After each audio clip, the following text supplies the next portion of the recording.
ಏನು ವಿರೋಧ ಇಲ್ಲ ಸರ್. ನಾನು ಹೇಳಿದ್ದೀನಿ ಸರ್, ಅಂದರೆ ಎಲ್ಲ ಭಾಷೆಗೂ ನಾವು ಗೌರವ ಕೊಡ್ತೀವಿ. ನಾನು ತುಳು ಭಾಷೆಗೂ ಗೌರವ ಕೊಡ್ತೀನಿ. ಎಲ್ಲ ಭಾಷೆಗೂ ನಾವು ಗೌರವ ಕೊಡಲೇಬೇಕು ಸರ್. ಏನಕ್ಕಂದರೆ ಪ್ರತಿಯೊಂದು ಭಾಷೆಗೂ ಅದೇ ಆದಂಥ ತೂಕ ಇರುತ್ತೆ, ಗೌರವ ಇರುತ್ತೆ, ರೆಸ್ಪೆಕ್ಟ್ ಎಲ್ಲ ಥರದ್ದು ಇರುತ್ತೆ. ಬಟ್ ನಾನು ಹೇಳೋದು ಕನ್ನಡ ಭಾಷೆನ ಬಿಟ್ಕೊಡ್ಬೇಡಿ ಅಂತ ಹೇಳಿ. ಅದರಲ್ಲಿ ಏನೋ ತಪ್ಪು ಹೇಳ್ತಾ ಸರ್, ನೀವು ಹೇಳಿ. ಮಂಗಳೂರಲ್ಲಿ ಸರ್ ಸ್ಟೇಟ್ ಬೇರೆ ಸ್ಟೇಟ್ ಅವರು ಅಲ್ಲ, ತುಳು ಉರ್ದು ಹಿಂದಿಗೆ ಹೋಲಿಕೆ ಮಾಡ್ತಾರೆ. ಅದು ಕರ್ನಾಟಕದ ಭಾಷೆ. ಹೌದು. ಹಾಗಾಗಿ ಮಂಗಳೂರು ಅವರು ತುಳು ಮಾತಾಡಿ ಮತ್ತೆ ಮಾತಾಡ್ತಾರೆ. ಅಲ್ಲ ಸರ್, ನಾನು ನೋಡಬಹುದು, ನಾನು ಮುಸ್ಲಿಂ ಆಗಿ ನಾನು ಗುಂಪು ಕಟ್ಕೊಂಡು ನಾನು ಉರ್ದುವೇ ಮಾತಾಡ್ತೀನಿ, ಕನ್ನಡ ಮಾತಾಡೋದಿಲ್ಲ ಅಂದ್ರೆ ಎಲ್ಲಿ ಸರ್ ಕನ್ನಡ ಭಾಷೆ ಕಟ್ಕೊಂಡು ಆಡೋ ಮಾತಲ್ಲ ಸರ್. ನಿಮ್ದು ಯಾವುದು ಸರ್ ಫಸ್ಟ್? ನಂದು ಮಂಗಳೂರು. ಅದಕ್ಕೆ ಸರ್ ಆ ಪ್ರಶ್ನೆ ಕೇಳ್ಕೊಳ್ಳೋದು. ಅಲ್ಲ ಸರ್, ಕರ್ನಾಟಕ ಬಿಟ್ಟು ನೀವು ಬೇರೆ ಕಡೆ ತುಳು ಸಿಗುತ್ತಾ ನೋಡಿ, ನಿಮ್ಗೆ ಉರ್ದು ಸಿಗುತ್ತೆ. ಉರ್ದು ದೇಶನೇ ಇದೆ ಬೇರೆ, ಯಾವ ಎಲ್ಲಿ ಸಿಗುತ್ತೆ. ಹಾಂ, ಆದ್ರೆ ತುಳು ಕರ್ನಾಟಕದ ಭಾಷೆ, ಅದು ಅಲ್ಪಸಂಖ್ಯಾತ ಭಾಷೆ. ಸರ್ ನಾನು ಮಾತಾಡಬೇಡಿ ಅಂತ ಹೇಳಿಲ್ಲ, ನಾನು ಗೌರವ ಕೊಡಲ್ಲ ಅಂತ ಹೇಳಿದ, ಹಂಗೆ ತುಳು ಭಾಷೆ ಇಷ್ಟ ಇಲ್ಲ ಅಂತ ಹೇಳಿದ. ಎಲ್ಲ ಭಾಷೆಗೂ ನಾನು ಗೌರವ ಕೊಡ್ತೀನಿ sir. I respect every language. But ನಾನೇನು ಹೇಳಿದ್ದು ಅಲ್ಲಿ, ತುಳು ಭಾಷೆ ಮಾತಾಡ್ತೀರಾ, ಕನ್ನಡ ಇಂಗ್ಲೀಷ್ ಭಾಷೆ ಮಾತಾಡ್ತೀರಾ, ನಾನು ಇಷ್ಟಪಡ್ತೀನಿ, ಎಲ್ಲರೂ ಗೌರವ ಕೊಡುವ. ಆದರೆ ಕನ್ನಡ ಭಾಷೆನ ಬಿಟ್ಕೊಡ್ಬೇಡಿ. ಎಲ್ಲಿ ಬಿಟ್ಕೊಟ್ಟಿದ್ದಾರೆ ಸರ್? ನಾನು ಅದಕ್ಕೆ ಸರ್ ಹೇಳ್ತಾ ಇರೋದು, ನಾವು ತುಂಬ ಮಂಗಳೂರಲ್ಲಿ ಹೋದ್ರೆ ಸರ್ ಅವರು ಕನ್ನಡ ಮಾತಾಡ್ತಿಲ್ಲ ಸರ್. ಒಂದು ನಿಮಿಷ ಸರ್, ಇದು ನಿಮಗೆ ತುಳುನಾಡು ಅಂತ ಕೇಳಿದ್ದೀರಾ ನೀವು ಸರ್? ತುಳುನಾಡು ಅಂತ ಕೇಳಿದ್ದೀರಾ? ತುಳುನಾಡು ಅಂತ ಶಬ್ದ, ತುಳುನಾಡು ಅಂತ ಪ್ರದೇಶ ಕೇಳಿದ್ದೀರಾ ಅಂತ ಕೇಳಿದ್ದೀರಾ? ಹೌದು. ದಕ್ಷಿಣ ಕನ್ನಡ, ಉಡುಪಿ, ಮಂಗಳೂರು ಮತ್ತು ಕಾಸರಗೋಡು ಇದೆಯಲ್ಲ, ಅವು 3 ತುಳು ಪ್ರದೇಶಗಳು. ಹೌದು ಸರ್. ಅಲ್ಲಿ ಕನ್ನಡ ಮಾತಾಡೋದಿಲ್ಲ ಅಂತ ಯಾರು ಹೇಳಿದ್ರು? ಮಾತಾಡೋದಿಲ್ಲ ಅಂತಲ್ಲ ಸರ್, ನಾನು ಹೇಳಿದ್ದು ಈ ಪರ್ಸೆಂಟೇಜ್ ಎಲ್ಲ ಗೊತ್ತಿಲ್ಲ ನನಗೆ. ಶಿಕ್ಷಕರು ಕೇಳಿದ ಪ್ರಶ್ನೆ ಹಿಂದೆಲ್ಲ ಗೊತ್ತಿಲ್ಲ ನನಗೆ. ಗೊತ್ತೈತೆ ಸರ್. ಆದ್ರೆ ನೀವು ಈ ಉರ್ದು ಮತ್ತು ಅದರ ಜೊತೆಗೆ ತುಳುವನ್ನು ಇದು ಮಾಡೋಕ್ಕಾಗಲ್ಲ. ಯಾಕಂದ್ರೆ ಕರ್ನಾಟಕದ ಪ್ರಾದೇಶಿಕ ಭಾಷೆಗಾಗಿ ತುಳು, ಕೊಡವ, ಕೊಂಕಣಿ ಆ ಥರದ್ದೆಲ್ಲ ಇದೆ. ಹೌದು ಸರ್. ಆ ಭಾಷೆ ನೀವು ಕನ್ನಡ ಮಾತ್ರ ಮಾತಾಡಿ ಅಂತ ಹೇಳಕ್ಕಾಗಲ್ಲ. ನೀವು ನಾನು ಕನ್ನಡದಲ್ಲಿ ಮಾತಾಡಿ ಅಂತ ಎಲ್ಲೂ ಸಹ ಹೇಳಿಲ್ಲ ಸರ್. ದಯವಿಟ್ಟು ಮತ್ತೊಂದು ವಿಡಿಯೋ ನನಗೆ ಗೊತ್ತಿದೆ, ಏನು ಹಿಂದೆ ಗೊತ್ತಿಲ್ಲ. ನಾನು ಮೊದಲೇ ಹೇಳಿದ್ದು ಕನ್ನಡ ಭಾಷೆಯನ್ನು ಬಿಟ್ಕೊಡ್ಬೇಡಿ. ಮಂಗಳೂರಿನಲ್ಲಿ ಕನ್ನಡ ಭಾಷೆ ಬಿಟ್ಕೊಟ್ಟಿದ್ದಾರೆ ನನಗೆ ಅನಿಸ್ತು ಸರ್. ಇಲ್ಲ, ನಮ್ಗೆ ಎಷ್ಟು ಫ್ರೆಂಡ್ಸ್ ಇದ್ದಾರೆ ಸರ್, ನನಗೆ ಎಷ್ಟು ಫ್ರೆಂಡ್ಸ್ಗಳು ಇದ್ದಾರೆ. ಅಥವಾ ನಾನು ಏನು ಕರ್ನಾಟಕ ಕಳ್ ಪ್ರವಾಸ ಅಂತೇಳಿ ಮಂಗಳೂರಿಗೆ, ಉಡುಪಿಗೆ, ಕಾಸರಗೋಡು ಎಲ್ಲ ಕಡೆ ಪ್ರವಾಸ ಮಾಡಿದಾಗ ಯಾರು ಸಹ ಅಲ್ಲಿ ಕನ್ನಡನೇ ಮಾತಾಡ್ತಾ ಇರಲಿಲ್ಲ. ಎಲ್ಲರೂ ಸಹ ತುಳುವಲ್ಲಿ ಇಂಟ್ರಾಕ್ಷನ್ ಮಾಡ್ತಾ ಇದ್ರು.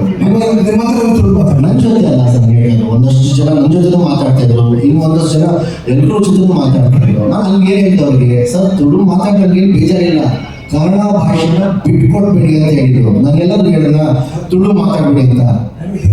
ಈಗ ನಾವು ಕನ್ನಡ ಸಿನಿಮಾ ತಾರೆಯರು ಬರೀ ಇಂಗ್ಲೀಷ್ ಮಾತಾಡೋದಿಲ್ಲ, ನಾವು ಅದನ್ನ ಇದು ಮಾಡಿದ್ರೆ ತುಳುನಾಡು ಮಂದಿ ಕನ್ನಡಕ್ಕೆ ಹೋಗಿರೋ ಲಿಸ್ಟ್ ಮಾಡ್ತಾರೆ. ಸುದ್ದಿಗೋಷ್ಠಿ ಲಿಸ್ಟ್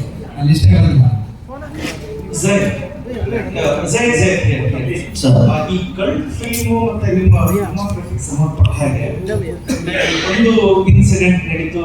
ಶಾರುಖ್ ಖಾನ್ ಅವ್ರ ಮಗ ಏನೋ ಆಯ್ತು ಅಂತ ಹೇಳಿ ಯಾವ ಶಿಕ್ಲಿ ಘಟನೆ ಇನ್ಸಿಡೆಂಟ್ ನಡೀತು. ಬನಾರಸ್ ಟೈಮಲ್ಲೂ ಕೂಡ ಸೋಷಿಯಲ್ ಮೀಡಿಯಾದಲ್ಲಿ ಒಂಥರ ಬ್ಯಾನ್ ರೀತಿ ಸ್ವಲ್ಪ ಸೆಂಟೆನ್ಸ್ ಇತ್ತು. ಈ ಕಲ್ಟ್ ಫಿಲ್ಮ್ ಅಲ್ಲೂ ಕೂಡ ಅದೇ ರೀತಿ. ಆದ್ರೆ ಎಲ್ಲೋ ಒಂದ್ ಕಡೆಗೆ ಝೈದ್ ಇಸ್ ಬೀಯಿಂಗ್ ಟಾರ್ಗೆಟೆಡ್ ಅನ್ನೋ ಸ್ವಲ್ಪ ನೀವು ಭಾಷೆದಾಗ ಅಬ್ಜೆಕ್ಟಿವ್ ಆಗಿ ಬಂದ್ರೆ ಗೊತ್ತಾಗುತ್ತೆ. ಅದೇ ರೀತಿ ಪೊಲಿಟಿಕಲ್ ರೀಸನ್ಸ್, ರಿಲಿಜಿಯಸ್ ರೀಸನ್ಸ್ ಅಥವಾ ಇಂಡಸ್ಟ್ರಿ ಒಳಗಡೆ ಯಾರಾದ್ರೂ ಆ ರೀತಿ ಅನಿಸ್ತಾ ಇದೆಯಾ ನಿಮಗೆ? ಸೊ ಈ ನಿಮ್ಮ ಬನಾರಸ್ ಫಿಲ್ಮು ಮತ್ತೆ ಇದರಲ್ಲೂ ನೋಡಿದ್ರು ಕೂಡ ನೀವು ಸ್ಟೇಟ್ಮೆಂಟ್ ಮಾಡಬೇಕಾದ್ರೆ ತುಂಬಾ ಕೇರ್ಫುಲ್ ಆಗಿ ಮಾಡಬಹುದಾಗಿರ್ತಕ್ಕಂಥ ಪರಿಸ್ಥಿತಿ ಇವತ್ತು ನಿರ್ಮಾಣ ಆಗಿದೆ ಅಂತ ಅನಿಸ್ತದೆ. ಅದೇ ರೀತಿ political sir, very simple answer sir ಇದಕ್ಕೆ. ನಾನು ಹಲವಾರು ವೇದಿಕೆಗಳಿದ್ದೀನಿ. ಜಾತಿ ಸರ್, ಎಲ್ಲರೂ ಜಾತಿ ಜಾತಿ ಜಾತಿ ಅನ್ನೋದು ಹೆಂಗೆ ಆಗೋಗ್ಬಿಟ್ಟಿದೆ ಅಂದ್ರೆ ಅದಕ್ಕೆ ಹಿಂದೆ ಹೊಡೆಯೋದು ಜಾತಿ ಜಾತಿ ಜಾತಿ. ಏನಕ್ಕೆ ಸರ್?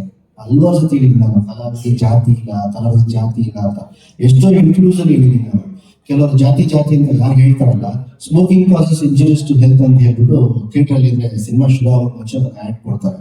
ಅದೇ ಹಾಗೆ ಈ ಸಿನಿಮಾ ದಯವಿಟ್ಟು ಇದೇ ಜಾತಿಗೆ ಸೀಮಿತ, ಅವರು ದಯವಿಟ್ಟು ಪ್ರೇಕ್ಷಕರು ಬೇರೆ ಜಾತಿದವರು ಎತ್ತು ಹೋಗ್ಬೇಡಿ ಅಂತ ಅವ್ರುಗಳು ಹಾಕೊಳ್ಬೇಕು ಸರ್. ಹಂಗಾಗತ್ತೆ ಸರ್? ಹಂಗೆ ಸಿನಿಮಾ ನಡೆಯುತ್ತೆ ಸರ್? ಇಲ್ವಲ್ಲ. ಎಲ್ಲಾ ಜಾತಿ ಧರ್ಮ ಹೋಗ್ಬೇಕು. ನಾವು ಇಂಡಿಯಾದಲ್ಲಿ ಇರೋದು, ಕರ್ನಾಟಕದಲ್ಲಿ ಇರೋದು, ಹಿಂದೂ ಮುಸ್ಲಿಂ ಅಂತ ಏನು ಇಲ್ಲ ಸರ್. ಸೊ ಪ್ರಾಬ್ಲಮ್ ಇಸ್ ಜಾತಿ ಸರ್, ಬಿಟ್ಟೇನಿಲ್ಲ. ಅದಕ್ಕೆ ನನ್ನನ್ನ ಎಲ್ಲರೂ ಟಾರ್ಗೆಟ್ ಮಾಡ್ತಾರೆ ಸರ್, ಅಷ್ಟೇ. ಸರ್ ಇವಾಗ ಸಾಂಗ್ ತುಂಬಾ ಚೆನ್ನಾಗಿದೆ. ಬಟ್ ಜಗನ್ ಸಾಹೇಬ್ರು ಯಾವಾಗ ಈ ಸಿನಿಮಾ ನೋಡ್ತಾರೆ ಅವ್ರು ನಿಮಗೆ ಈ ಸಾಂಗ್ ಈ ಸಿನಿಮಾ ಬಗ್ಗೆ ಅವ್ರು ಹಿಂಟ್ಸ್ ಏನ್ ಕೊಟ್ಟಿದ್ದಾರೆ ಸರ್? ನಮ್ಮ ತಂದೆ ಸರ್, ಈಗ ನಂದು ಮತ್ತು ನಮ್ಮ ತಂದೆ ಮಧ್ಯೆ ಜಾಸ್ತಿ ಸಿನಿಮಾ ವಿಷಯದಲ್ಲಿ ಏನು ಮಾತುಕತೆ ಆಗಲ್ಲ ಸರ್, ಏನೂ ಇಲ್ಲ ಸರ್. ಇಲ್ಲಿ ಸರ್ ಮೊದಲಿಗೆ ನಿಮಗೆ ಎಫರ್ಟಿಗೆ ತುಂಬ ಎಫರ್ಟ್ ಆಗಿದೆ ಸರ್. Thank you sir. ನನ್ನ ಪ್ರಶ್ನೆ ಏನಂದ್ರೆ, ನೀವು ಕುರಾನ್ ನಂಬ್ತೀರಾ ಅಥವಾ ಆಶಯಗಳನ್ನು ನಂಬ್ತೀರಾ? ಸರ್ ಕುರಾನ್ ಆಶಯಗಳನ್ನು ನಂಬ್ತೀರಾ? ಪುರಾಣ ಆಶಯಗಳು ಕುರಾನ್ ಏನ್ ಹೇಳ್ತಿದ್ರೆ ನಂಬ್ತೀರಾ ಅಂತ? ಖಂಡಿತ ನಂಬ್ತೀವಿ ಸರ್. ಅದರಲ್ಲಿ ಈಗ ವೈಲೆನ್ಸ್ಗೆಲ್ಲ ಸಪೋರ್ಟ್ ಮಾಡಲ್ಲ, ಅದನ್ನ ಹರಾಮ್ ಅಂತ ನಿಮ್ಗೆ ಗೊತ್ತಿದೆ. ಈ ಸಿನಿಮಾದಲ್ಲಿ ತುಂಬಾ ವೈಲೆನ್ಸ್ ಕಾಣ್ತಾ ಇದೆ, ನೀವು ಯಾಕೆ ಹರಾಮಿಗೆ ಅದನ್ನ ನಂಬಿದ್ರೆ ಹರಾಮಿಗೆ ಯಾಕೆ ಸಪೋರ್ಟ್ ಮಾಡ್ತಿದ್ದೀರಿ? ಮತ್ತೆ ನೋಡಿ ಸರ್, ನಾನು ಜಾತಿ ತಗೊಂಡ್ಬರ್ತೀನಿ ಜಾತಿ ಅಲ್ಲ ಸರ್, ನಾನು ಹಲವಾರು ಸತಿ ಹೇಳಿದ್ದೀನಿ ಸರ್, ಕಲಾವಿದ ಜಾತಿ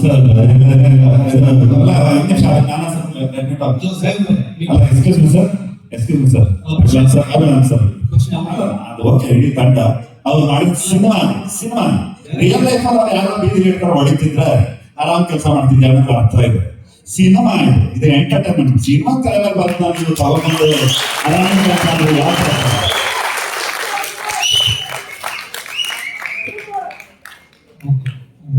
ನನಗೆ ಜಾಯದ ಬಗ್ಗೆ ಉತ್ತರಿಸಿದ್ದೆ, ಡೈರೆಕ್ಟ್ ಉತ್ತರಿಸಿದ್ದೆ. ನೀವು ಯಾಕೆ ಕುರಾನ್ ಗೊತ್ತಿರೋದು ನಿಮಗೆ? ಸರ್ ಹೇಳ್ತೀನಿ sir, wrong questions to wrong person sir. ಅಂದ್ರೆ ಹರಾಮ್ ಅಂತಿಗೆ ಕುರಾನ್ಗೆ ಸರ್ ಅದು ಏನು ಹೇಳಿ ಸರ್, ಅದು ನನಗೆ ಬಿಟ್ಟಿತ್ತು ಸರ್. ನಾನು ಸ್ವಲ್ಪ ನಾನು ಕರೆಕ್ಟಾಗಿ ಲೆಕ್ಕ ಕೊಟ್ಕೊಂಡು ತಲೆ ಕೆಟ್ಕೊಂಡು ನೀವು ನಾನು ಒಂದೇ ಹೇಳಿದ್ದು ಸರ್, ಕಲಾವಿದರು ಜಾತಿ ಇಲ್ಲ, ದಯವಿಟ್ಟು ಕುರಾನ್ ಬಿಟ್ಬಿಟ್ರೆ ಮಾತಿಗೆ ಭಗವದ್ಗೀತಾ ದೇವರು ಬುಕ್ಗಳು ಸರ್.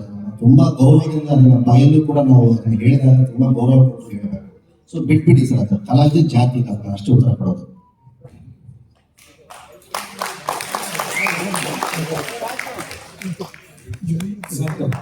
ಸರ್ ಚೆನ್ನಾಗಿ ಸೇರ್ತಿರ್ತಾರಲ್ಲ, ಎಲೆಕ್ಷನ್ ಕ್ಯಾಂಪೇನ್ ಅಂತ ಮತ್ತೊಬ್ರು ಹೇಳಿದ್ರು, ಎಲೆಕ್ಷನ್ ಕ್ಯಾಂಪೇನ್ಗೆಲ್ಲ ದುಡ್ಡು ಕೊಟ್ಟು ಕರ್ಸ್ತಾರೆ ಜನನ, ಅಷ್ಟು ಜನ ಸೇರ್ತಾರೆ. ಈಗ ನೀವು ಹೋದಲ್ಲೆಲ್ಲ ಜನ ಸೇರಿದ್ದು ಯಾವ ತರ? ಅದೇ ಸರ್, ಅದು ನಂದು ಯಾವ ಜನ್ಮ ಪುಣ್ಯನೋ ನನಗೆ ಗೊತ್ತಿಲ್ಲ. ಎಲ್ಲೇ ಹೋದ್ರು ಕರ್ನಾಟಕದಲ್ಲಿ ಜನ ನನ್ನ ಪ್ರೋತ್ಸಾಹ ಮಾಡಿದ್ರು, ಪ್ರೀತಿ ಕೊಟ್ಟರು. ಅವ್ರ ಪ್ರೀತಿನ ಅಂದ್ರೆ ಸಿಕ್ಕಾಪಟ್ಟೆ ಪ್ರೀತಿ ಕೊಟ್ಟರು. ನನ್ನ ಅವ್ರಿಗೆ ಯಾವ ರೀತಿಯಾಗಿ ಅವ್ರಿಗೆ ಧನ್ಯವಾದಗಳು ಸಲ್ಲಿಸ್ಬೇಕು ನನಗಂತೂ ಗೊತ್ತಿಲ್ಲ. ಸೊ ಅದಕ್ಕೆ ಒಂದೇ ಮಾತಾಡೋದನ್ನು ನಾನು ಸಾಯೋವರೆಗೂ ಕರ್ನಾಟಕ ಜನಕ್ಕೆ ನಾನು ಚಿರೋನಿ ಅಂತ ಹೇಳಿ. ನಾವು ಎಲ್ಲೇ ಹೋಗೋಕ್ಕಿಂತ ಮುಂಚೆ ಅಲ್ಲಿ ಎಲ್ಲಾ ಕಡೆ ಕೂಡ ಸಿಕ್ಕಾಪಟ್ಟೆ ಪ್ರಚಾರ ಮಾಡಿದ್ವಿ. ವಾಲ್ ಪೋಸ್ಟರ್ಸು, ಬ್ಯಾನರ್ಸು, ಇನ್ನೊಂದು ಅಂದ್ರೆ ಎಲ್ಲಾ ರೀತಿಯಲ್ಲೂ ಸೋಷಿಯಲ್ ಮೀಡಿಯಾ ವಿಚಾರದಲ್ಲಿ ಎಲ್ಲಾ ಕೂಡ ಪ್ರಚಾರ ಚೆನ್ನಾಗಿ ಮಾಡಿದ್ವಿ. ಆಮೇಲೆ ನಾನು ಹೆಮ್ಮೆಯಿಂದ ಹೇಳ್ತೀನಿ, ನನಗೆ 3 ತರ ಅಭಿಮಾನಿಗಳು ಎಲ್ಲೇ ಸಹ ನಾನು ಹೋದ್ರು ಕೂಡ. ಒಂದು, ನನಗೆ ದರ್ಶನ ಅಭಿಮಾನಿಗಳು, ಎಲ್ಲೇ ನಾನು ಹೋದ್ರು ಕೂಡ ಆ ಅಭಿಮಾನಿಗಳು ನನ್ನ ಬಂದು ನನ್ನ ಪ್ರೋತ್ಸಾಹಿಸ್ತಾರೆ. ಎರಡನೇದು, ನನಗೆ ನಮ್ಮ ತಂದೆದು ಅಭಿಮಾನಿಗಳು ಬರ್ತಾರೆ, ಅವರು ನನಗೆ ಪ್ರೋತ್ಸಾಹಿಸ್ತಾರೆ. ಮೂರನೇದು, ನಂದು ಮೊದಲನೇ ಸಿನಿಮಾದು ಬೆಳಕಿನ ಕವಿತೆ ಹಾಡು ಏನಿದೆಯಲ್ಲ ಆ ಹಾಡಿಗೆ, ಮತ್ತೆ ಈ ಸಿನಿಮಾದು ಅಯ್ಯೋಶಿವನ ಹಾಡಿಗೆ ಅಭಿಮಾನಿಗಳು ಬರ್ತಾರೆ. So very grateful sir. ಒಂದೇ ನಿಮಿಷ ಸರ್, ಅವರಿಬ್ರು ಅದಕ್ಕೆ